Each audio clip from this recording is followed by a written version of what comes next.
Fly on the Wall, Season 1, Episode 8. Dan, good to see you again, my friend. It is, mate. 2 weeks in a row. We're back. You haven't ducked off on another holiday? No, and I'm well. I'm rested. Last week we spoke about my visit to the doctors. I'm fully recovered. There's a fishy smell in the air in the apartment today. You know what? I'm glad you said something because I said to Emma, my girlfriend, that we're not cooking fish in this apartment anymore.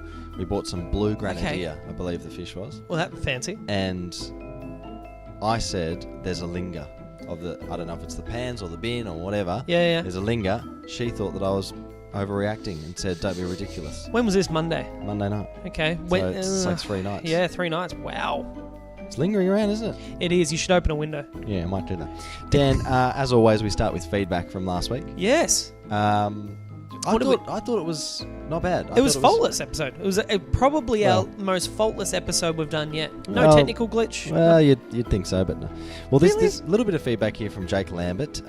Thank you, legend, for contacting us. He was talking about my man crush on my sister's new boyfriend. Ah, good. And he said, mate, don't even stress. He's great mates with his sister's I boyfriend. still disagree. No, he's still good friend. Even though they've split up, They broke up. they're still good friends to The this friendship day. remains. Yeah. So thanks, Jake, for That's impressive. Thanks for your support, mate. Okay. And this was the technical feedback. One of the things that popped up. Music bed was a bit loud. Oh, for God's sake! If the music bed is the new issue that we've found, we're doing pretty well. That music bed, by the way, is a technical term for the music that sort of sits under the vocals. Sounded perfect. Yeah. Bit loud, apparently. Mate. They want to hear us more clearly. Anyway, Dan, you walked in with a bag full of stuff. I've got a little taste testing for you today. Does that excite you? You're a man that enjoys to indulge in a few treats here and there. Yeah. I've got some new treats for you. Interesting. So long as it's not fish, I'll be happy with that. No, it's not fish, no. Dan, I've cheated. I've cheated on someone. Oh my! It's a pretty big deal. Oh, actually, goodness. And I'm going to be bringing it up later, and I don't feel good about it. Wow. Stay tuned for that because that's going to be. Everyone knows you're in a relationship, so this raises alarm bells. Let's get this started. Okay.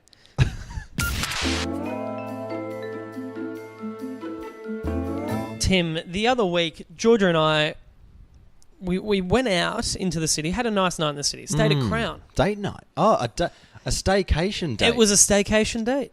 That's it was amazing. It was a little occasion. We thought, let's treat ourselves, go have a nice night in the city. Delightful. Yeah. Delightful. But I don't know about you. Because the rooms cost a little bit of money. So we'll make the most of the room. We'll stay in there as much as possible. We'll get food, get takeaway, get it in the room, get some snacks. You have to do everything. You have to wear the dressing gowns, put the slippers on, the hotel slippers and dressing gown, the bar.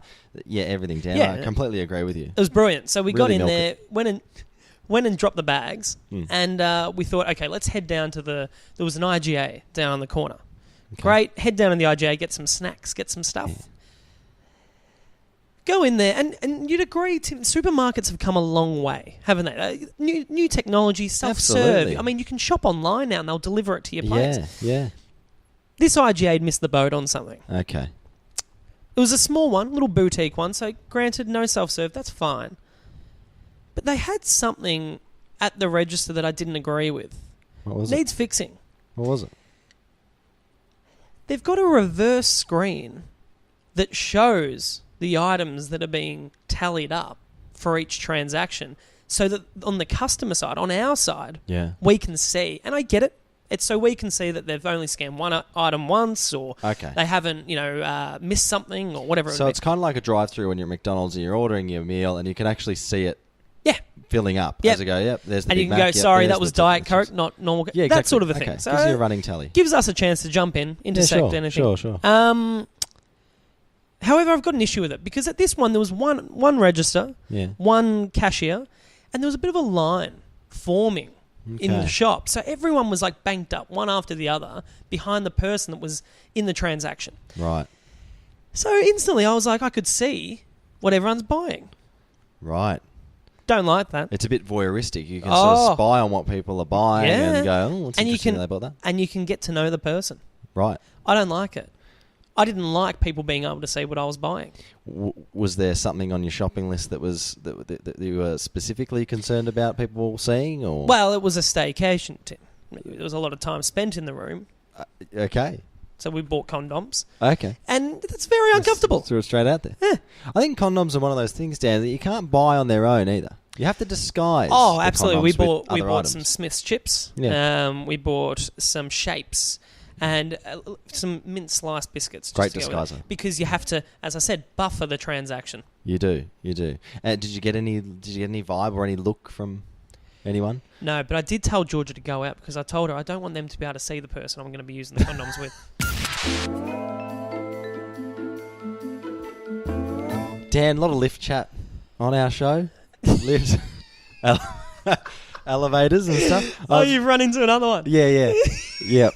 So we spoke about how awkward lifts can be. When you're walking into a lift with someone, you can be having... Had heaps of feedback on it, so people really agreed. They did. You could be having a great conversation, you and I, who have known each other since we were kids, can be having a great conversation, walk into a lift, and then all of a sudden... Drops. You can hear a pin drop. It just goes silent. Mm-hmm. And it's got something to do with the environment. There's something there. Socially, there's something there. There is something there. Now, something happened to me recently that got brought to my attention. Yeah. Apparently, at work, I didn't hold the lift for someone, right? Oh. Yeah. And I recall the moment because I remember saying to myself, they were too far away to warrant me holding the lift. Yep.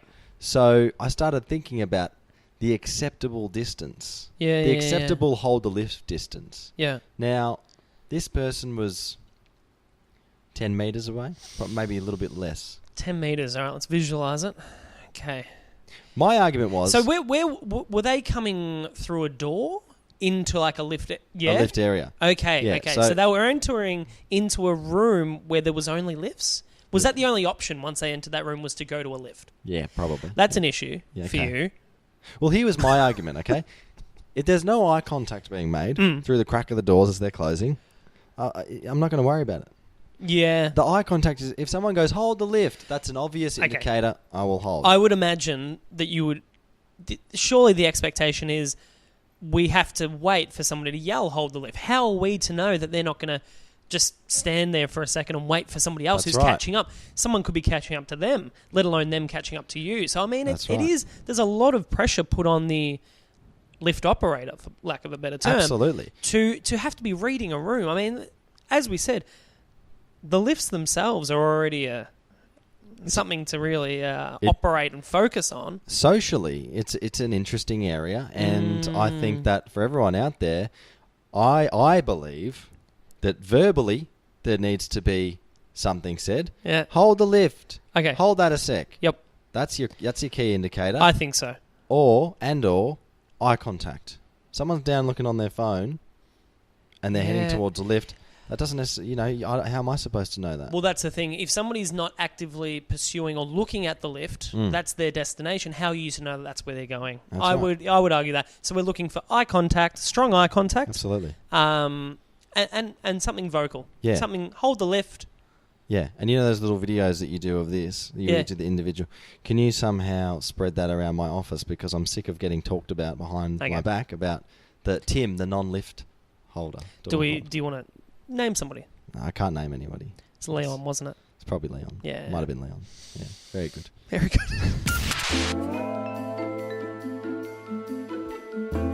Tim, you just went to South Korea. You've been on a plane recently, obviously. Yeah, on a plane, yeah. You're on a plane a bit. Would you like to think that you have good plane etiquette? I reckon I've got some of the best plane etiquette. You're a good traveller. I'm really conscious of other people when I get on planes. Great. Okay. Yeah. This really plays into what I'm going to ask you. Okay, good. You're in a seat of 3. Yeah. Yeah? Usually a row of 3. Sure. Yeah, sorry. When you sit down, obviously the middle seat's the worst, isn't it? Absolutely. No one wants the middle. No one wants the middle seat. You lose your armrests. Yep. You lose your personal space. Yep. Everything, Dan. Everything. Where do you choose to sit usually? Usually on the aisle. On the aisle. Yeah. Easy access to get in and out. Yep. Yeah, that's good. You can stretch the aisle leg out. You can a little bit, so even if one of them's dying because it's sort of in that sort of right angle position for 12 hours, at least my other one gets a stretch. Of course. Here's one for you then. When you sit down, how do you feel the armrest situation works on a plane? Who is entitled to what armrest positioning? Good question. I do believe many people don't believe this to be true, but I do believe that the 2 middle armrests in 3 seats can be shared 50-50.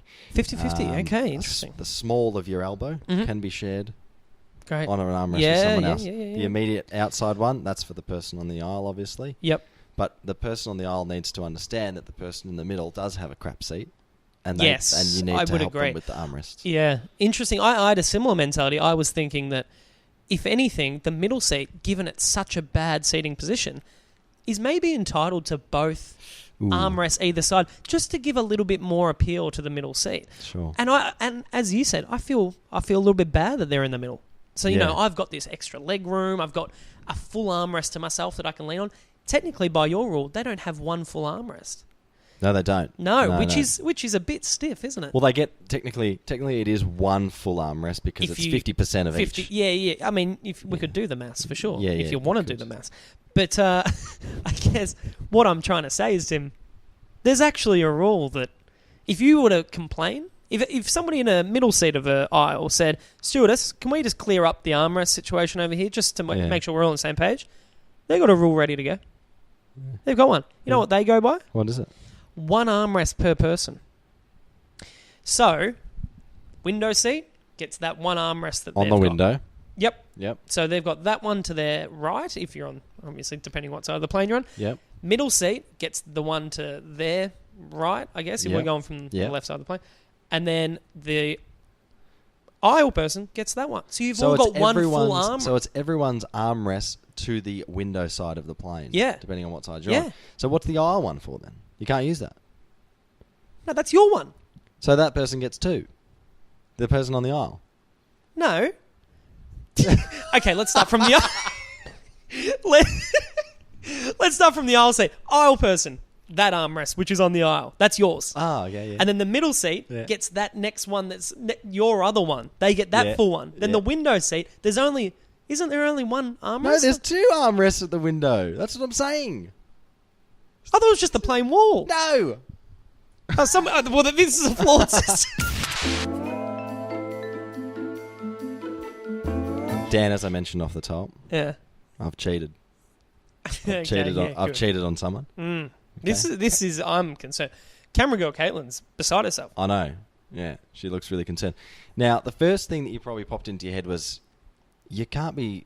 What have you done to Emma? And also, you can't be announcing it on the podcast. That's right. Yeah. I mean, everyone knows that we share all of our life on here. Yeah. So if that, I would talk about that stuff. It's not Emma.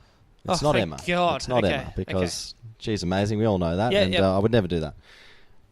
It was my barber. Oh, yeah. Jesus. Mm-hmm. Okay. Mm-hmm. Okay, talk me through the cheating. What happened? I've cheated on my barber. And what makes it hard is he's a very good barber. Mm. And so good that he knows, he'll look at hair and he'll know whether he's cut it or not. He'll go, what he did was I sat down and he started combing my hair and I saw this look of disappointment in his face. Oh, no. And he started making this concerned look. Look, I was wouldn't frowning. have done that. There was lines on his face. He was like this. I was going, what's going on? Have I got dandruff or lice or something? What's happening? Did you ask? I said, this is, different to... He's like, yeah, who cut your hair? Oh, no. He brought it up with me. Me. Were you honest? Did you just say... I said, I went to this place, a friend... Yeah. Oh, no. I was lost for words, Dan. I've never broken someone's heart like that. Yeah, and so he was pretty disappointed. Mm. See, it's one of those things where a lot of people would say, oh, who cares? It's just a hairdresser. They don't care. They do care. They absolutely do. And you know why I think they do care? And I think they're almost entitled to, Tim. It almost is a genuine form of cheating. A haircut is quite a sensual and intimate it's personal. experience. Well, it is. intimate. Running fingers through hair. Sure. It's close to intimate. Yeah. Just lifting hair and looking at each other through the mirror. Yeah. That much. Yeah. It's a trust. That's what it is. You're breaking a trust. Right. Outside of the intimate relationships that you might have with a partner, there's not many people who will massage your head and look through your hair. And so you're right, Dan. There is a personal, intimate relationship that people do have with their hairdresser. And when you do turn your back on them and go, I'm going down the road because I've heard someone else cuts. Well, I think, as I said, I definitely think the word cheating applies. It's like you saying to your partner, look, you're not doing it for me in bed anymore. I went to a brothel. Sorry. Yeah. Because that's what it is. That's how they look at these other hairdressers. Oh, look at the shit they gave you. Like, they're dirty, they're unclean, they're unsanitary. Yeah. God forbid you take this luscious head of hair in there. Well, I wanted to come in today and tell people and warn people. If you go into a hairdresser and think that you can just go and switch willy-nilly around, don't think that. You need to. It's a serious thing that needs to be considered carefully. Yep. And if you do switch, don't come back. Tell me this. It's brutal. Tell me this.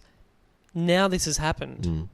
You're in limbo here, Tim. Yeah. You've lost the trust of your mainstay barber. You've got a new relationship with another barber who, I guess, that you're new to them. They don't have any expectations of you yet. Where do you go from here? I'm coming back to the old flame. I've already decided, Yep. Absolutely. You've realised how good you had it. I need a box of roses. I need some chocolates. You need to do something. I need to do something. Absolutely. Build that trust. Maybe wash your hair before you go in or something. It's always lovely. Yeah, good. Something we all find ourselves faced with at some point, Tim, is wanting to pull a sickie on something. Yeah. And I'm going to be honest, I'm bringing this to you because I feel you're good at faking a sickie. Well, the other day I thought to myself, how many sick days do you get a year? Yep. I don't think I've used many. No. And so I've kind of gone, I need to tap into that because you're entitled. That's right. Yeah. So whether it be real or fake, I need to start using them. Absolutely. Yeah. The thing is, though, I don't know about you, I'm not a great liar. So I find it quite difficult to call up and make up a crappy excuse because I feel I don't do the lie justice where it's not believable. It's easy to... What about a text? Here's the thing. I wanted to bring it up with you. What's an acceptable way or the best approach to go about calling a sickie? Well, I don't want to sit here, Dan, and show all my cards, but I feel like if you're pulling a sickie with a text message, it almost seems like you're more sick because you're so physically sick. I can't actually bring myself to dial a number and talk over the phone. So I've had to just really just punch in a little text message. Yeah, this is all I can manage. Yeah. But see, here's my thing with that. I always took that as they don't want to call because they'll know that I'm able to tell that they're lying. Yeah, that too. But you know what I thought? My retort to that was email. Very professional. It is. That's a professional. And you know what it is? It's also a consideration of the other person's time. Yeah. I realise you're quite busy. Just letting you know, won't be able to make it in today. Yeah. Keeping it through the formal channels because I'm showing respect. Yep. What are your thoughts on that form of a written message? I've never heard of an email sickie. Really? But I feel like you should try it. Because it does seem... Is that just trial and error for you? It's got an elegance. It does. Yeah, it's a classy cancellation. Yeah. Here's a question. If you're pulling a sickie, let's say you don't feel like going to work tomorrow. Yep. And it's the afternoon. Good chance, yep. Right? Is it too early to call a sickie in the afternoon? I'm just not looking good for tomorrow morning. Or do you wait for the morning of? Because I feel like you're throwing them under the bus more by giving them less notice. Absolutely, but... for you to call in the afternoon before, they go, well, how do you know you're not going to feel better tomorrow morning? That's right. And get so some medication it looks and like fix you just yourself. it looks like you just don't want to go. Yeah. But then if you call up in the morning and it's, you know what it is? It's a no-win situation because the gesture of I'm giving you I've tried to come in is met with, well, you didn't give us enough time. Do it the other way, Tim. There's negatives to both. It's too stressful. You're giving us a lot of time, but still you could have been fine tomorrow. There's no win. It's too stressful, Dan, and I think we should just probably work our way through sickness. Yeah. All we've worked out is you're entitled to how many sick days? I actually don't know. Just find out. Find out, because you're entitled, so you shouldn't have to make an excuse. I'm going to start throwing some out. Yeah. Perfect.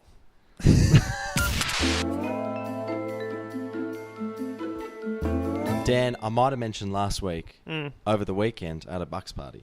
Oh, I don't know if you said it, but you told me. Yeah. My first Bucks party. Yeah, first one? Yeah, it's my first one.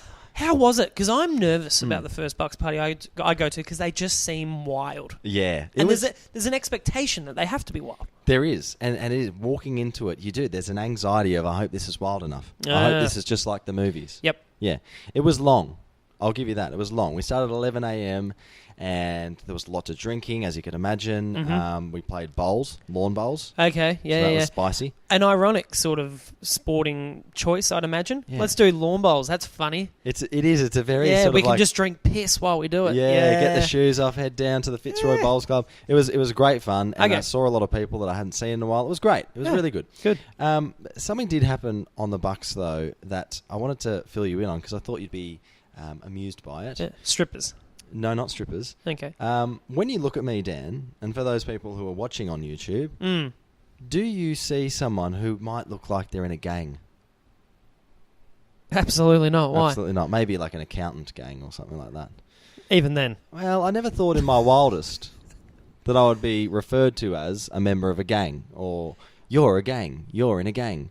Right? Really? Yeah. What's I got put in that little pigeonhole at the Bucks party. How'd that feel? Insulting? Well, I felt a little bit tough. I So you took it well. Yeah. So at first it was shock. Probably and the then coolest you'd ever been at that point. Started to own it a little bit. Yeah, cool. A little bit of swagger came over. A little bit of danger That's came good. over me. But Dan, we walked into this pub, and I get it. Bucks parties, when a big group of guys walk in, the theme was silly shirts. So we did look matching, but we walked in, and the bartender said, you are Bucks. We said, yeah, actually we are, yeah. Probably one of the most behaved Bucks parties in Melbourne. Yeah. But still, there's a stigma attached to a Bucks. Sure. And I didn't know about this stigma at venues. Oh. So we walked in, and it was 3 o'clock, Mm-hmm. and we ordered our first round of drinks, and the bartender came out from the bar and said, you guys have got to leave by 4. And we all thought, what's happened? He's gone, you're a bit of a gang.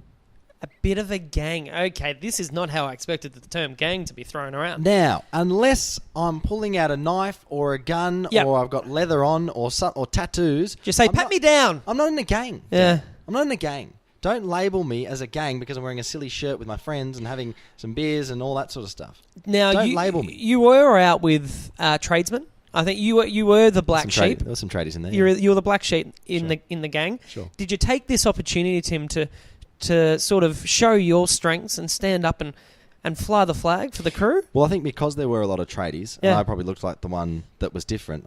Maybe I was the leader. Think about that. Yeah. Again, probably the coolest you'd ever felt. Yeah. Still something you'd made up yourself, but interesting. I didn't stand up as the So leader they were at all. addressing you. Like when he came out and said, you guys have to leave by 4, looking at you. Sure. I think it was probably because you were the weakest looking. Okay. Different approach, but... Could have been. Yeah, could have been that. Tease it off the top, Tim. Got some taste testing. Oh, we're now. doing this, yeah. Yeah. Should I be concerned? Because I'm... No. You should be excited. I'm about to change your world. All right. Yeah. How so? Well, Tim, you and I talk often. You're always like, I'm trying to be a bit healthier, trying to lose a few kg, trying to get more active. Absolutely. I have just... You ready? You ready for your world to be rocked? I'm ready.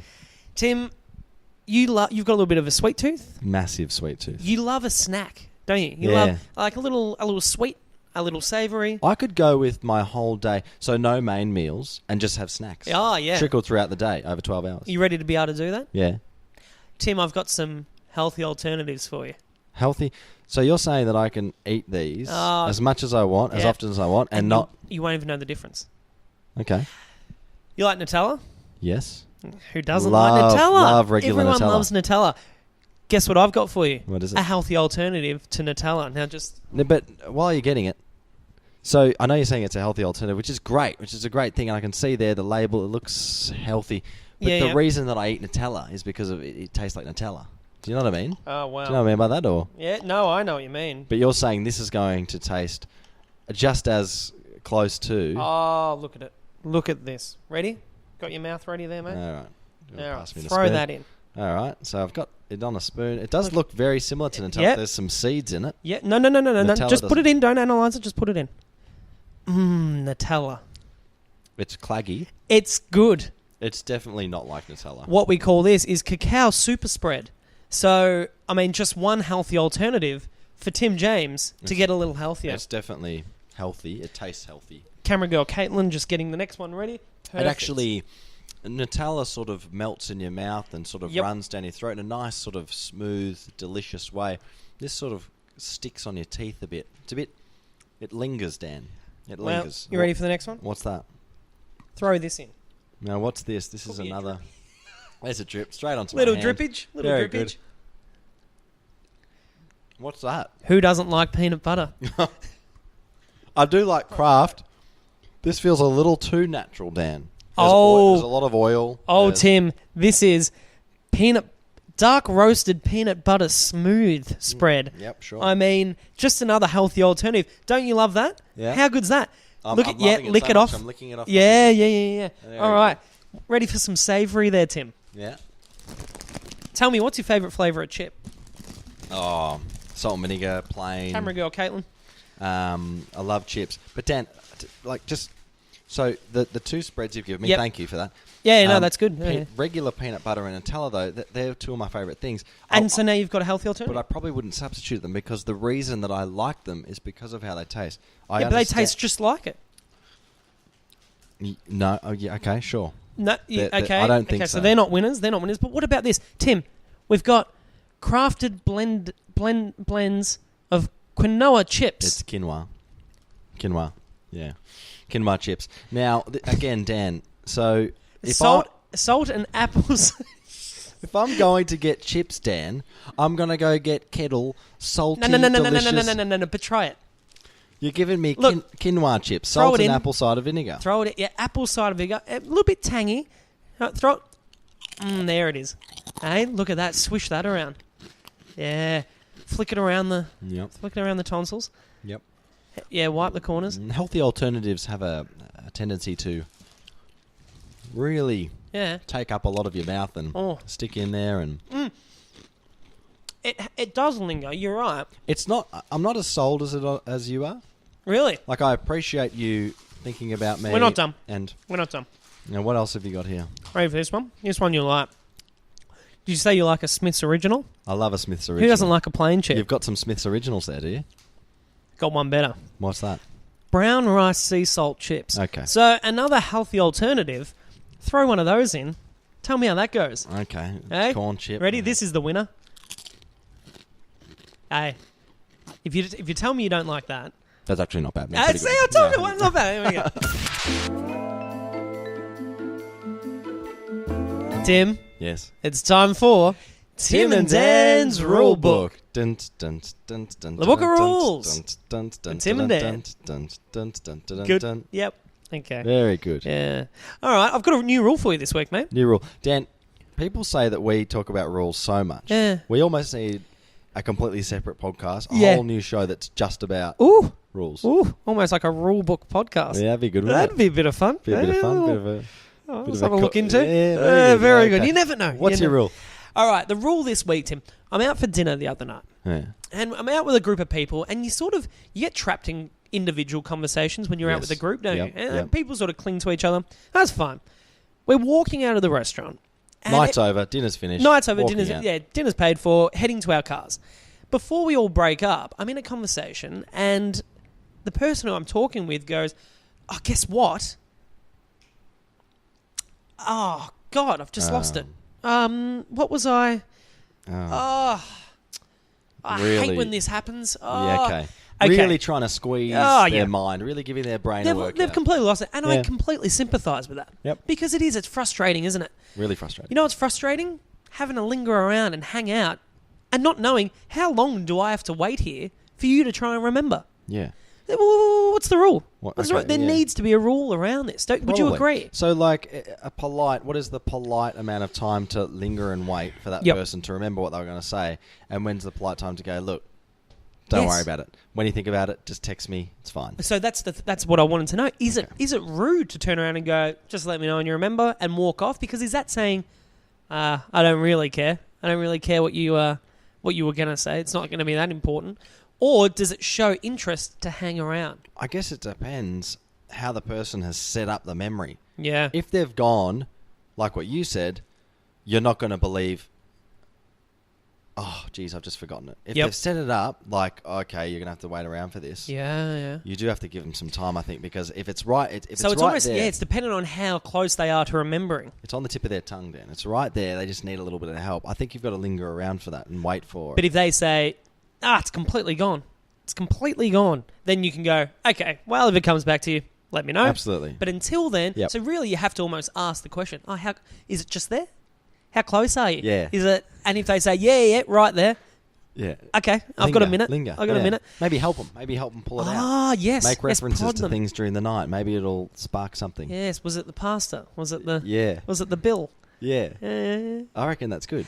Okay, that's So good. what do we reckon? So the rule. Time limit. Yeah. So time limit 1 minute for just here. Yeah, it's on the Just on the cusp. it's on the tip of my lips. It's right yeah, there. Right there. 60 Just seconds. can't remember. 60 seconds. On the clock. Start the clock. If they say, nah, I think it's completely gone, out of there. Abandon Text ship. me later. Yep. Absolutely. I think that's pretty fair. Is that coherent enough? Is that clear? 60 seconds for on the lips. Yep. It's right there. Yep. Abandon ship if For it's completely gone. Yeah. I think that's easy. I think we can write that into a rule. Yeah, I reckon. Yeah. Yeah. That's it for another edition of Tim and Dan's Rulebook. The book of rules. For Tim and Dan. That's enough. It's good. Keep it.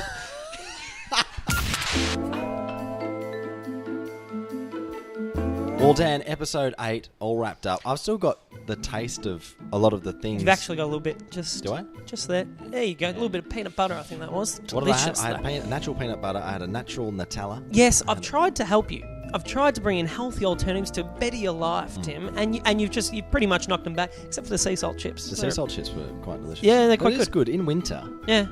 You do need to start looking. These are the changes that need to be made now, because then when summer comes around Exactly and right. I'm getting Speedos on, Yep. guess who's going to be looking good with their peanut butter and Guess who you'll have to thank? You. Thanks very Dan much. and his healthy alternatives. Dan, good thing about our show is you can get in touch with us directly. And more people are. And it's That's been great. Yep. You can get in touch at Facebook, Tim and Dan. Search us there. Tim and Dan Graham on Instagram. Little Tim play on words. Yeah. That's very good. Rolls into one. Yeah. Tim Dan Tweets. Yeah. He's on Twitter. That gets almost no traffic. Yeah. And YouTube. Just search Tim and Dan. Hit the channel section. Filters it through. There we are. It's all there. It's all there. Subscribe. Like. Follow. Do all that stuff. All that that the kids stuff. are doing now. Yep. iTunes. We're on iTunes as well. We're on iTunes. We're everywhere. Podomatic. It's a lot to keep There's on a lot top there. of, isn't you it? know what? It's too much. Don't even worry about it. Yeah, just watch this once a week. Dan, I'm looking forward to catching up with you next week. I Yep. know that you've got an eventful week coming up. And I do. And you know what? Let's leave it there. I don't want to tease too much because I want to keep you on your toes. Okay, Dan, good to see you. You too, Tim. See you, mate. See you later.